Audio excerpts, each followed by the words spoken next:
When the Second World War began, Hitler's intention was not only to conquer Europe, his dream was to enslave it by imposing his totalitarian and racist ideology to secure the ultimate Aryan triumph.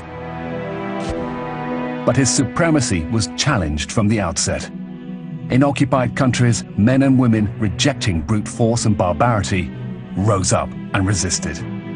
This small minority, often ill-equipped and risking their lives, despised Nazism and did their utmost to oppose it.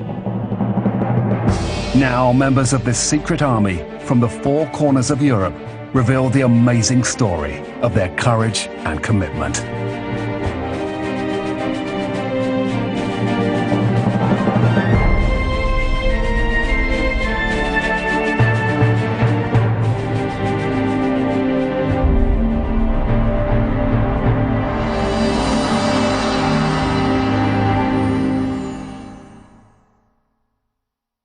E stavo trasferendomi da una brigata a un'altra perché come era il mio lavoro, diciamo che dovevo andare a sentire le necessità, eccetera. E in mezzo a un bosco, in un sentiero, tutta una volta mi trovo di fronte un altro, un tedesco, giovane come me, dall'aspetto anche di più. Tutto bardato anche lui come ero io, mitre, bombe a mano, pugnale, pistole, eccetera. Siamo rimasti di pietra tutti e due. Nessuno si muoveva. Io pensavo, senz'altro lo stesso pensava lui, ma sarò più svelto io o sarà più svelto lui? E poi abbiamo continuato ancora, mi sembra tanto tempo, magari sarà stato al massimo un minuto, no? Non di più.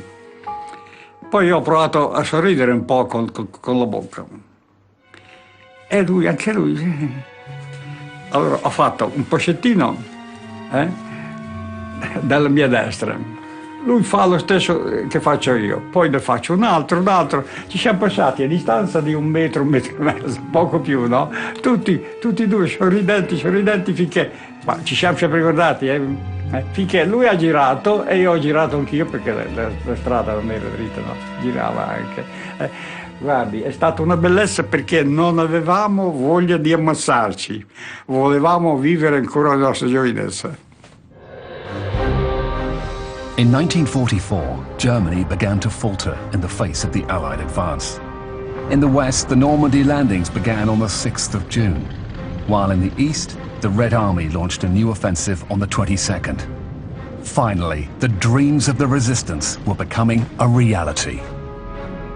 But the occupying forces would not be banished without a fight.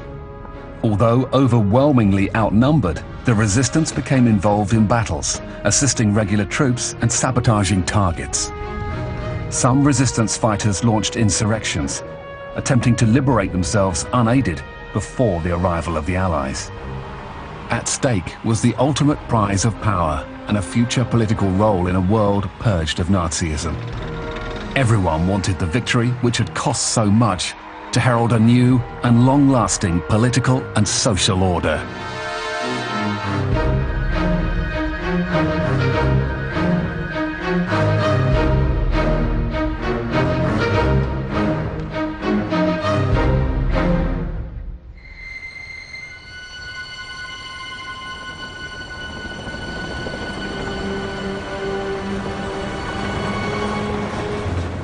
In July 1944, Soviet troops entered Poland. Rolling in with the Red Army trucks was a new Polish government. Under the benevolent eye of Stalin, communists exiled in Moscow had set up the Polish Committee of National Liberation. With the Germans gone, the Russians established the committee in Lublin. Despite the reservations of the Western Allies, the Lublin Committee proclaimed itself the ruling body of Poland, contesting the London-based government in exile.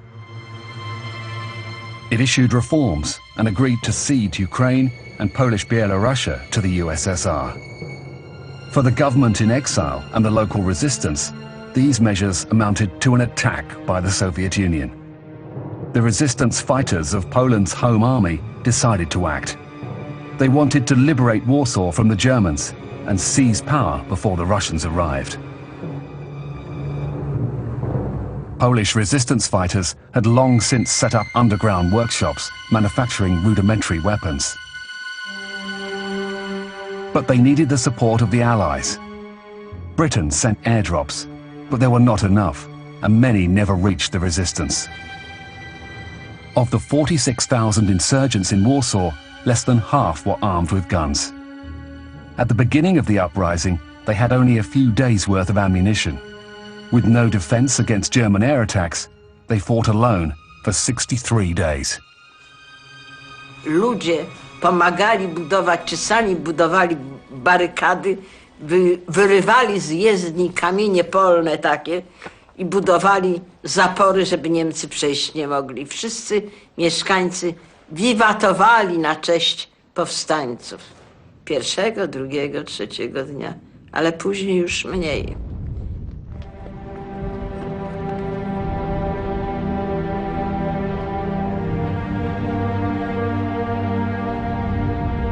The German strategy was to sap the morale of the Polish fighters and take back the city without the need to engage in street fighting.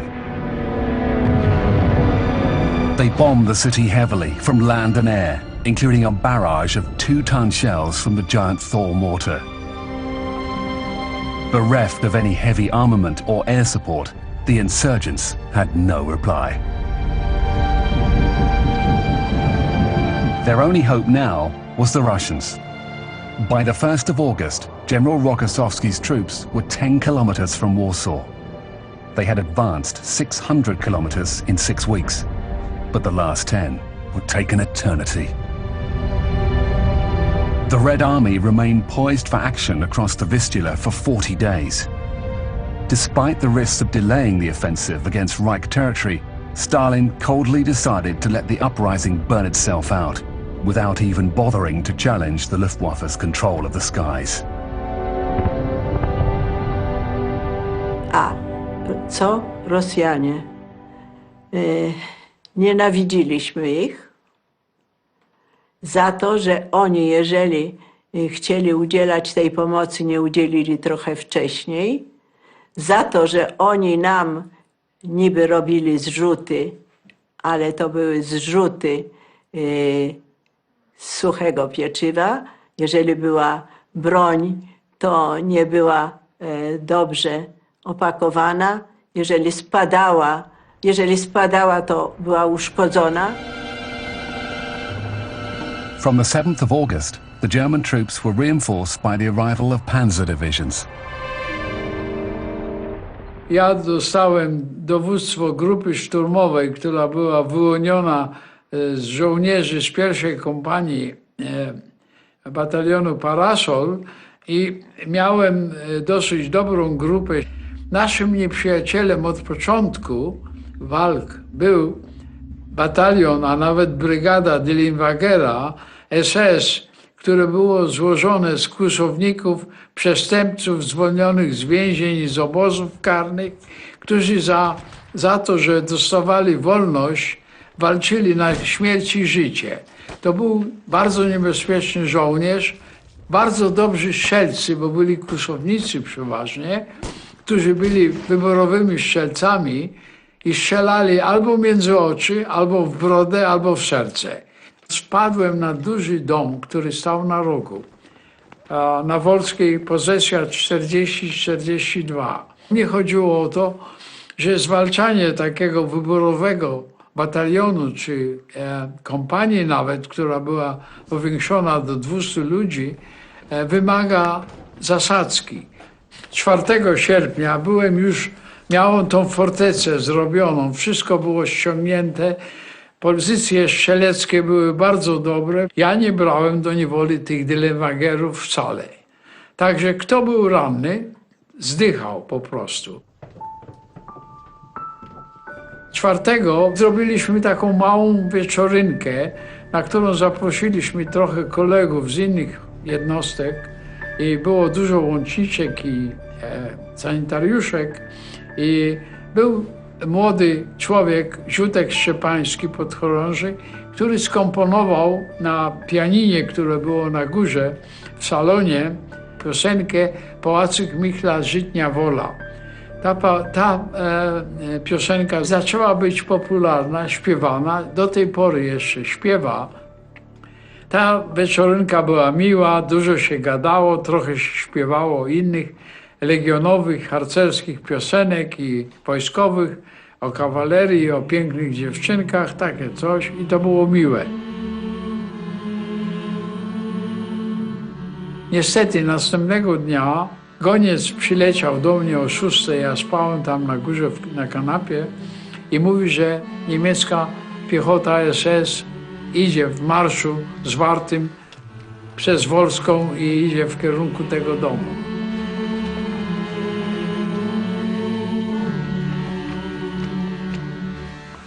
Jak byli na wysokości moich środkowych okien parterowych, otworzyliśmy huraganowy ogień ze wszystkiego, co było do dyspozycji i wycofali się do tyłu. Ranni zostali tam i zabici oczywiście na ulicy. I w pewnym momencie poczułem, coś mnie tak jakby batem uderzyło w twarz. To był pocisk, który mnie do góry poderwał po prostu i strzelana do mnie w brodę, weszła tu, a wyszła tu. Miałem dziurę taką jak spodek od herbaty. Także dosłownie i kawałki kości, szczęki wylatywały mi przez dziurę tutaj. I miałem wtedy uczucie, że moje ciało opuszczam. I wróciłem na ziemię i zacząłem mieć bóle potworne i zemdlałem. Później nie wiem nic, co było dalej. Nie miałam lekarza na stałe. Lekarz przychodził co drugi, co trzeci dzień do bardzo poważnych przypadków. Ale w jego przypadku to były bardzo poważne rany. I tam do niego lekarz przychodził. I była też Nina, nie wiem, czy o niej opowiadał. Była to żona Jeremiego, która była w sposób podobny ranna, a też miała taki przestrzał. Z tym, że ona mówić nie mogła, musiała trzymać szczękę, ponieważ miała uszkodzone żuchwy, tutaj te stawy. Tak było wstrzelani ci Niemcy i tak wszędzie, i tak nas otoczyli, że to było coś okropnego. Za grupą właśnie wyjść kanałami. Niektóre dziewczyny zostały z tymi rannymi, którzy wszyscy później zostali zabici. Ksiądz Stanko został powieszony. No, rzeź tam oni zrobili. Wyszłam. Ten ksiądz mnie wyprowadził i jeszcze inne dziewczyny.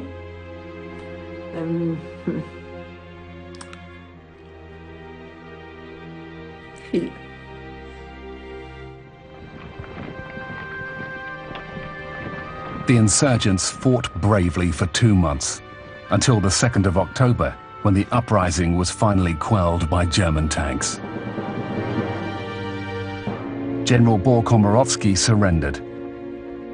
Poland's home army had lost 15,000 men and women, with 7,000 wounded. 200,000 civilians had died, many in mass executions. The remainder were ordered to leave. Then the Germans destroyed the city. The Red Army marched on. In January 1945, Stalin installed a puppet government in Poland, with the implicit consent of the Allies. Churchill and Roosevelt abandoned the Polish government in exile in London, which they had until then supported. The fate of the Polish people was sealed for a long time to come.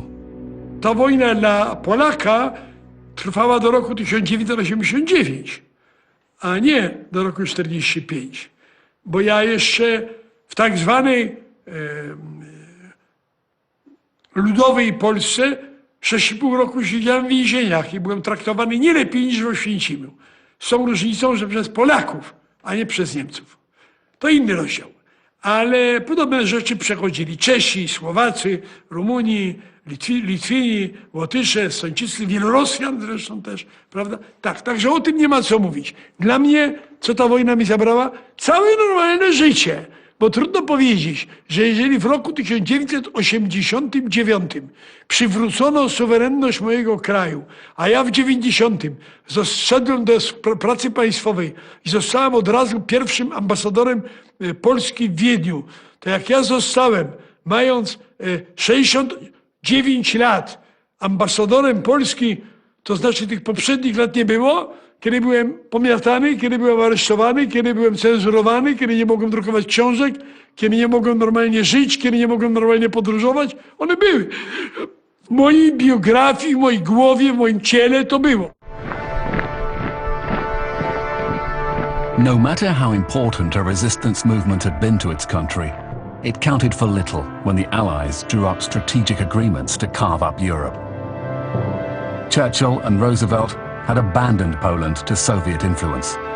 In return, in an informal agreement made in October 1944, Stalin left Greece to Churchill. In Greece, the communist resistance fighters of the EAM, with their National Popular Liberation Army, had become the majority on the ground. They had liberated entire regions and organized their administration. Και σιγά σιγά προς το τέλος πια, όταν περνούσε ο καιρός και κοντεύαμε να απελευθερωθούμε, δημιουργήθηκε κυβέρνηση. Και η βάση της κυβέρνησης ήταν ακριβώς η ΠΕΑ, όπως λεγότανε, που ήταν ο σκοπός της αυτοδιοίκησης σε όλη την περιοχή, όπου υπήρχε χωριό, όπου υπήρχε πόλη. Όπως είναι σήμερα, όπως εκλέγουμε τα δημοτικά συμβούλια. Και ήταν η πρώτη φορά στην ιστορία την ελληνική που έπαιρναν μέρος οι γυναίκες στην ψηφοφορία. Ψήφιζαν οι γυναίκες και είχαν και αιτήματα. Δηλαδή το χωριό ήταν μια παραδειγματική οργάνωση που ονειρευόμασταν να γίνει όλη η χώρα, έτσι. Και είχαμε εφαρμόσει στην ελεύθερη Ελλάδα, όχι βέβαια εδώ στην Αθήνα δεν ήταν εύκολο, αλλά στην ελεύθερη Ελλάδα, στα βουνά δηλαδή, αλλά και σε παιδιάδες, η Καρδίτσα είναι παιδιάδα στη Θεσσαλία. Είχαμε εφαρμόσει το πραγματικά σοσιαλιστικό καθεστώς. Το Κομμουνιστικό Κόμμα Ελλάδα τότε προς τιμή του έκανε την υπέρβαση.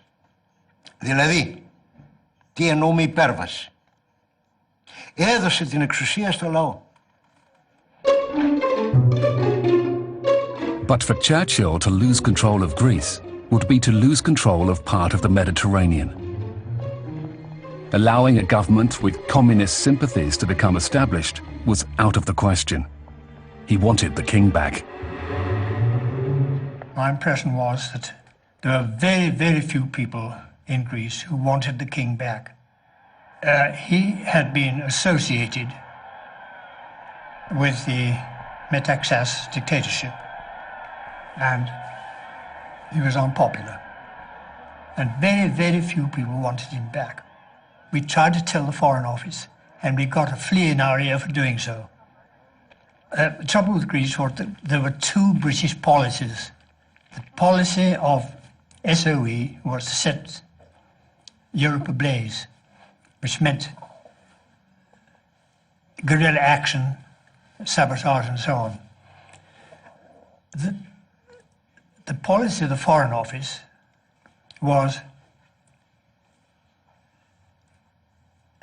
to support the king and to see that the king was restored to Greece after the liberation. On the 12th of October 1944, the Germans pulled out of Athens. 2 days later, British troops arrived in the capital. The people of Athens, communists included, welcomed them as liberators. But over the next few days, British intentions became clearer. Churchill wanted to disarm the EAM resistance fighters and was prepared to use force to secure the king's return. In December 1944, the fuse was lit when an EAM demonstration was violently quashed. Battles broke out between EAM supporters and British troops. With the war against Hitler still raging, Churchill sent reinforcements to Athens to suppress the resistance fighters. Οι στόχοι μας όλων των αντιστασιακών οργανώσεων, επιμένω όλων, ήταν ελευθεριά της πατρίδας, ανεξαρτησία της πατρίδας, δημοκρατία και κοινωνική δικαιοσύνη. Κανείς δεν μπορεί να πει ότι δεν υπήρχαν και τα τέσσερα. Και μάλιστα μια αντιστασιακή οργάνωση που δεν ανήκει στην αριστερά. Η ΕΚΑ το είχε στον τίτλο της. ΕΚΑ σημαίνει εθνική και κοινωνική απελευθέρωση. Στον τίτλο έλεγε θέλω κοινωνική απελευθέρωση των πολιτών. Ήταν αυτοί οι 4 στόχοι στην Ελλάδα. Τον πρώτο τον πετύχαμε. Εμείς ελευθερώσαμε την Ελλάδα. Εάν ελευθέρωσαν ένα μέρος της Ελλάδας οι Εγγλέζοι, να έρθουν να μου το πούνε και να τους δώσω βραβείο. Δεν υπάρχει. Εμείς ελευθερώσαμε την Ελλάδα. Οι Εγγλέζοι ήρθανε μετά από τη ελευθερία. Μετά ήρθανε. Ήρθανε για να μας σκλαβώσουν. Από εκεί και πέρα βέβαια, εμείς ως αριστερά μας κατηγορούν ότι πήγαμε να καταλάβουμε την εξουσία. Μα την εξουσία την είχαμε και την παραδώσαμε. Την εξουσία την είχαμε και την παραδώσαμε. Εδώ είναι το λάθος μας. In January 1945, realizing that they'd been abandoned by Stalin, the communist resistance decided to sign the Treaty of Varkiza. In exchange for the promise of free elections, resistance fighters handed over their weapons to the British. As in Poland, the resistance movement that had fought valiantly against the occupying Axis forces now saw some of its members put in prison. Όταν παρέδωσα το όπλο μου, έκλαιγα. Βερή αδικία, γιατί ενώ ήμασταν νικητές, ξαφνικά βρεθήκαμε πάλι κυνηγημένοι. Some fighters rejected the British diktat and went back underground. Civil war was to erupt again in Greece in 1946.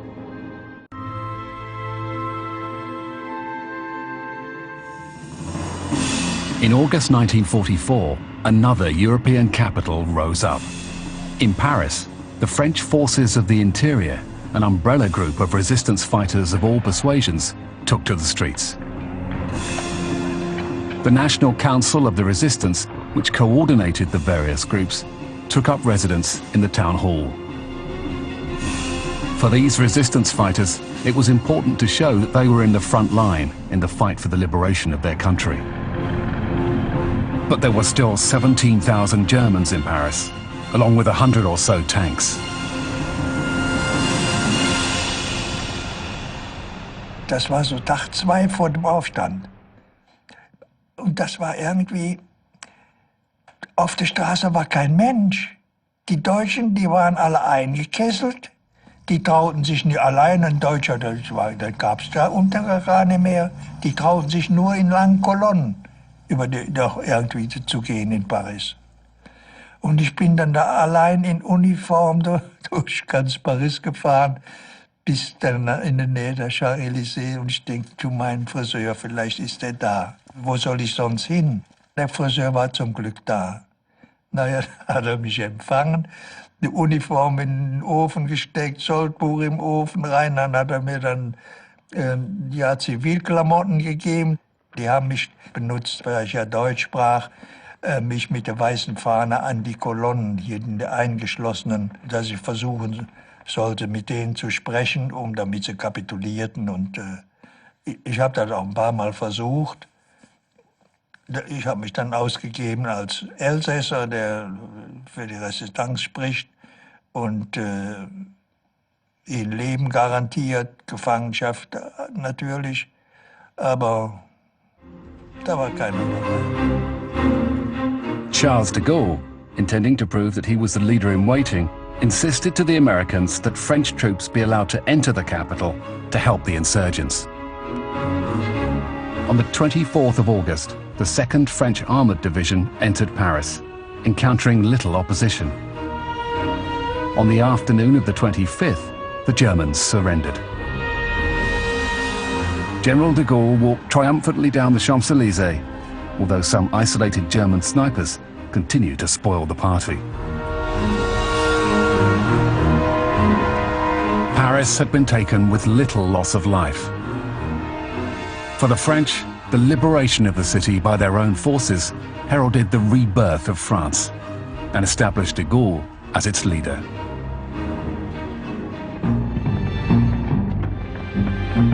Strasbourg was liberated on the 23rd of November by General Leclerc's 2nd Armoured Division.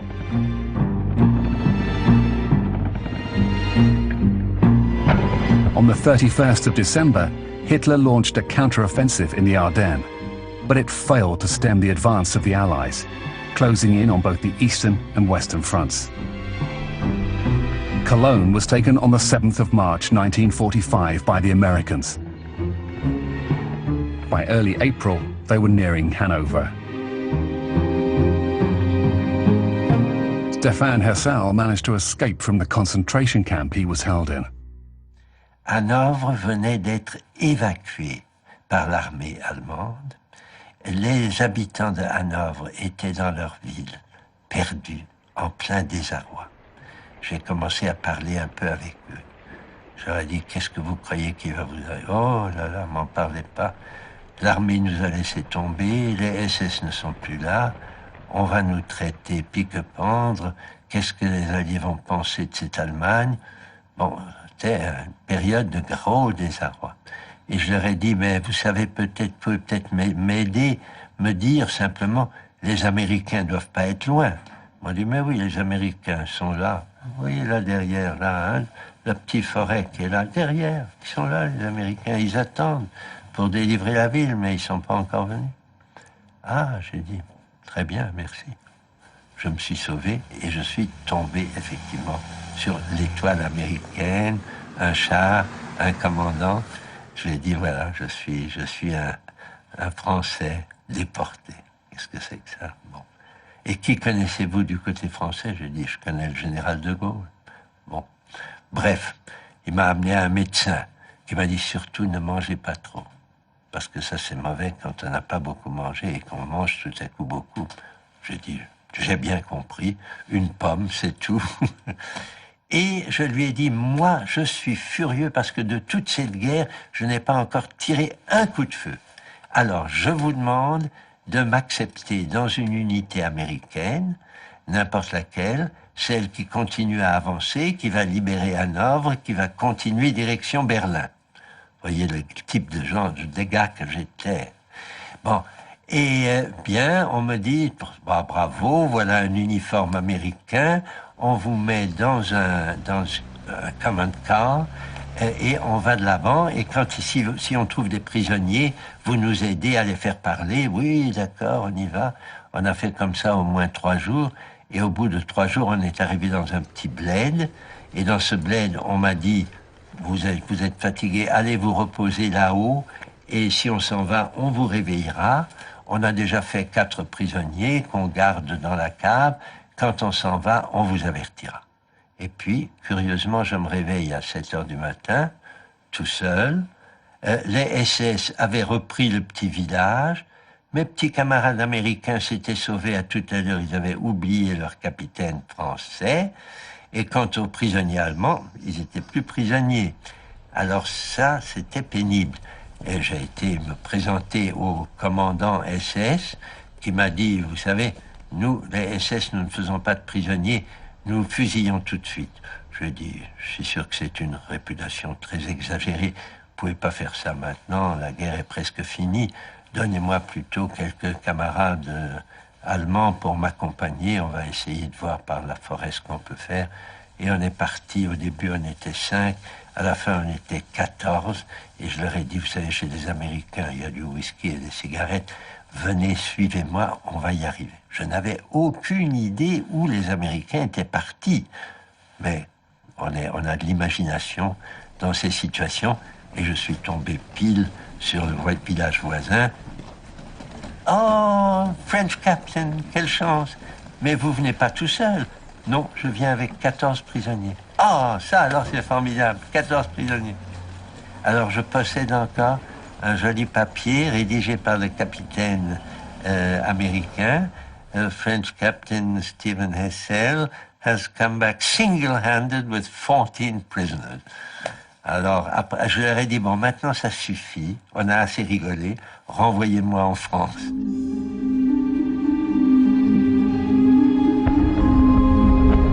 In early April 1945, as Allied troops were closing in on Berlin and the fall of the Reich seemed inevitable, 120,000 German soldiers were clinging on in the west and north of the Netherlands. A terrible famine had struck the region over the winter months. But this did not stop the Germans from maintaining their iron grip and continuing their reprisals. Die dag dat Hannie is gearresteerd, ben ik ook aangehouden. En nou, ik mocht erdoor. Ik zei, ik ben nog geen 15 jaar oud. Sie sprechen Duits, of du sprecht Duits. Ja, een wenig, zei een beetje. Dus toen mocht ik erdoor. Terwijl ik wist dat die 3 meisjes gezocht werden. Dus mijn zus, ik en Hannie. En toen dacht ik, nou, ik moet iets doen. En toen ik had een uniform van verpleegster. Ik dacht, wat doe ik nou? Ga ik nou als Rode Kruisverpleegster van Nederland of een Rode Kruisverpleegster van Duitsland? Ik denk, ik gok op de laatste. En ik had ook een papier mee, want dat had ik al bij de commandant in orde laten brengen. Dat ik gestuurd was door de commandant van de Duitse marine. Dat ik binnen mocht komen om dus die Hannie op te halen. Ik stond daar voor de gevangenis te trillen op mijn benen. Mijn knieën klapten tegen elkaar van angst. Maar ik wilde het per se doen. Maar ik wilde zo graag haar weer levend uit handen van de moffen krijgen. En dan kom je door een binnenplaats en daar zijn al die cellen, die zijn daar. En daar realiseer je dat jouw makkers daar zitten. Ik was zo verschrikkelijk bang. Ik denk, het lukt me niet, het lukt me niet.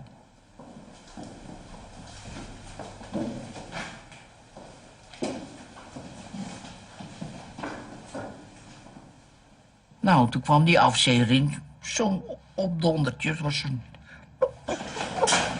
En, Heil Hitler, zei ze. En al die mensen gingen, sommigen gingen staan, die dachten toch maar doen. En toen zei ze, wat is het nummer? Ik zei, dat heb ik niet. En toen stapte ze een klein lokaal daarnaast en toen deed ze een boek open. En toen zag ik grote, helemaal, zo was het helemaal geschreven in ja, toch mooie letters. Jannetje Johanne de Witten was er streep door. Ze zei, is niet meer daar. Vielleicht dood. En toen viel ik van mijn stokje. Ik tegen de deur aan zo hoor. Mijn pistool viel op de grond. Er was niemand meer van die andere mensen. Maar wel die portier. Die waarschijnlijk ook niet helemaal goed was. Maar het liep wel aan het eind van de oorlog. En die heeft me die pistool in mijn zak gestoken. Die heeft me een beetje naar buiten gedragen. En op de stoep neergezet. En gauw de deur dicht gedaan. En ik ben de hele dag door de stad gelopen. Out of mind. Ja. Maar ja, het is niet gelukt. Geen fantastische verzetdaad, ja. Jammer. Ja. Ja, dat vind ik wel heel erg. Dat dat me niet gelukt is. Ik denk dat dat het een geweldige stunt was geweest als ik er wel had kunnen redden. Maar ze was al dood. Ja. Ik heb gehoord dat ze in een auto is gestapt. Er zaten dus nog meer mensen in. En later is ze op de zeeweg in Haarlem. Dat is dus naar het strand, door de duinen. Daar is toen is een man met een schep ingestapt. Dat moet ze toch allemaal gezien en gevoeld hebben. En wij waren er niet. Wij waren zo'n eenheid, snap je? We konden elkaar helpen, maar we konden niet helpen, want we wisten het niet. Dat was zo erg voor ons ook. En daar hebben ze dus in de duinen gebracht. En daar hebben ze gefusilleerd. Ja, dat was in 1945. Dat was vlak voor de bevrijding. Dat was in april. April is ze gefusilleerd. Dat was afschuwelijk, want het was niet nodig geweest. Ze wisten net zo goed dat ze het al verloren hadden, de Duitsers.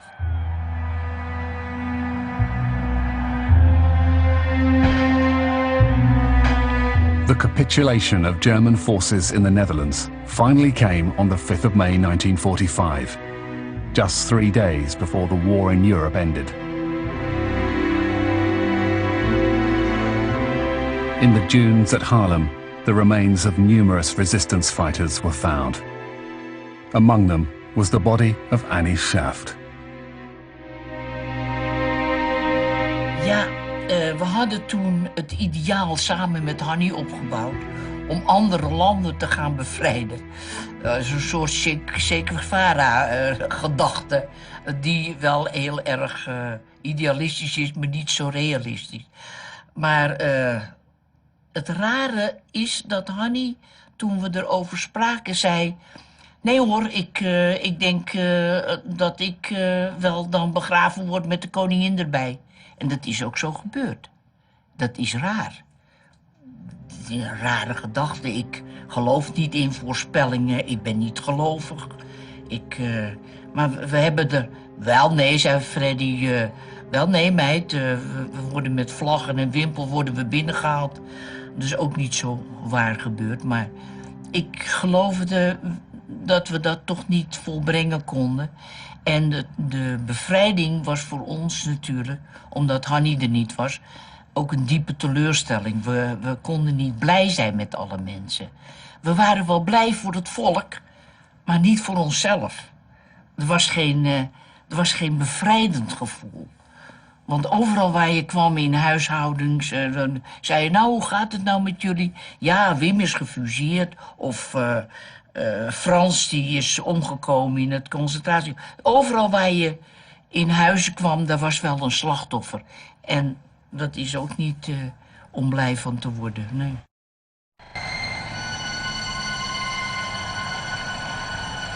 As the people of Northwest Europe celebrated their liberation, public opinion rallied behind the resistance. But the resistance was few in number and diverse in political interests, and would not really influence the post-war future. In countries that had had a democratic system before the war, such as Norway, Denmark, Belgium and Holland, national institutions of government were re-established. For resistance fighters across Europe, there was still one burning issue to be addressed: what to do with their fellow countrymen who had collaborated with the enemy. Og jeg hadde mistet en mann under Russen. Han var blitt torturert ihjel, og det var Olaf Riise, den mannen som først hadde tatt imot meg. Han hadde blitt spurt om meg, og jeg var jo hette Ole den gangen, og de spurte etter Ole, og han hadde hatt nei, nei, nei til han døde. Og det gjorde et sterkt inntrykk for meg, et nesten for sterkt inntrykk. Og jeg tenkte på hevnen, og jeg hadde faktisk et internt hat mot de nordmenn som hadde medvirket til den razzien. Og jeg var kjent å være en kjølig mann, en veldig kald. Jeg sa det om at jeg var så kald den tida. De tok jo feil, men jeg visste ikke selv hvor varm jeg var. Men jeg gikk der inn i den brakken, og hadde sersjant bak meg, og alle mann reiste opp som stearinlys på begge sider, og de så den angsten der var i øynene der, og ansiktet der, og de var redde. Og visste ikke hva som ville skje med det. De trodde kanskje vi ville skyte det. De hadde jo opplevd litt av hvert tysk mentalitet, Gestapo-mentalitet, rettere sagt. Så kom vi bort til denne karen, og han stod og sa jeg, er det han? Ja. Jeg snudde meg mot den. Og da så jeg inn i det ansiktet som aldri går ut av minnet mitt. Oppløst i anger, oppløst i sorg, oppløst i smerte. Totalt uten håp. Totalt uten verdighet. Så sa han, jeg er uskyldig, jeg er uskyldig, jeg er uskyldig, og ropte han ut. Og jeg tenkte, du har så mistet din verdighet. Du har ikke respekt for deg selv. Jeg tenkte å skyte han hvis krigen hadde vart. Men nå orker jeg ikke si et ord. Jeg tenkte, jeg orker ikke, jeg kom til å gråte. Så snudde jeg og gikk ut. Og da gikk jeg egentlig ut av krigen. Det var slutt på meg da.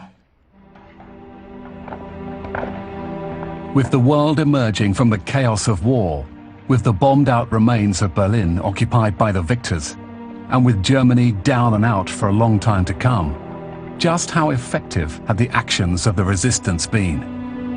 From a military point of view, the Allies could have won the war without any help from European resistance fighters. But without this secret army standing up for them, the war would have been considerably harder for the civilian population. The resistance movement represented rebellion and hope. No country occupied by Hitler or his allies failed to drum up some kind of underground resistance. Despite huge differences in the backgrounds and political beliefs of resistance fighters, their personal journeys have much in common. While Nazism wanted to unify Europe under a dictatorship, the diverse resistance community dreamed of a Europe of freedom and social justice. And despite the vagaries of history, all these resistance fighters, by their actions and commitment, still represent a better world. Before the conflict, they all had hopes, dreams and plans. What became of them after the war? Ik ben wel een gelukkig mens. Ik heb een heel goed huwelijk gehad. Echt gelukkig geweest met een man die ook van mij hield. En juist die liefde, dat had je zo nodig. Ook na de oorlog. Toen er natuurlijk frustraties waren en trauma's en noem maar op. Ik heb alleen één groot geluk gehad in vergelijking tot andere mensen uit het verzet. Ik kon tekenen, ik kon schilderen, ik kon beeldhouwen, ik kon dichten en ik kon een boek schrijven. Allemaal dingen die helpen om buiten psychiatrie te blijven. En psychologen. Ik was mijn eigen psycholoog. Die woede van toen, dat zit toch in mijn werk. Ik kan het er niet uit krijgen. Dat betekent dus dat ik nooit helemaal buiten die trauma's ben gebleven. Dat moet ik mezelf toch wel erkennen. Ja. Maar de nacht is er om te huilen en overdag mag ik lachen met iedereen. Het is toch zo. Ja. Εάν ξυπνήσουν αυτοί οι άνθρωποι και με ρωτήσουν οι εκτελεσμένοι, Μανώλη, ελευθερωθήκαμε? Τι θα απαντήσω, Μανώλη? Θα πω ελευθερωθήκαμε. Μανώλη, αποκτήσαμε την εθνική μας ανεξαρτησία? Θα πω όχι. Διότι η Ελλάδα ανήκει στο ΝΑΤΟ, έχει στρατιωτικές βάσεις, ξένοι αποφασίζουν πού θα πάνε οι Έλληνες στρατιώτες κτλ. Δεν έχουμε εθνική ανεξαρτησία. Από δημοκρατία, Μανώλη, τι θα πεις? Αν με ρωτήσουν, θα πω. Έχουμε την καλύτερη δημοκρατία από όσες γνώρισε η Ελλάδα από το 1828 σήμερα και τη χειρότερη δημοκρατία από αυτή που έπρεπε να έχουμε και δεν έχουμε. Και αν με ρωτήσετε για την κοινωνική δικαιοσύνη, ακόμα παλεύαμε για το 48ωρο στην Ελλάδα. Αυτό θα πω. Come abbiamo sperato che poi il mondo, diciamo l'Italia, fosse completamente diversa, non è cambiata come speravamo. Ma dovessi dirlo adesso, non ricordo cosa speravamo. No, vabbè, quello che poi si è ottenuto, d'accordo, la libertà, tutto questo, ma avevamo dei sogni enormi che però non riesco a ricordare.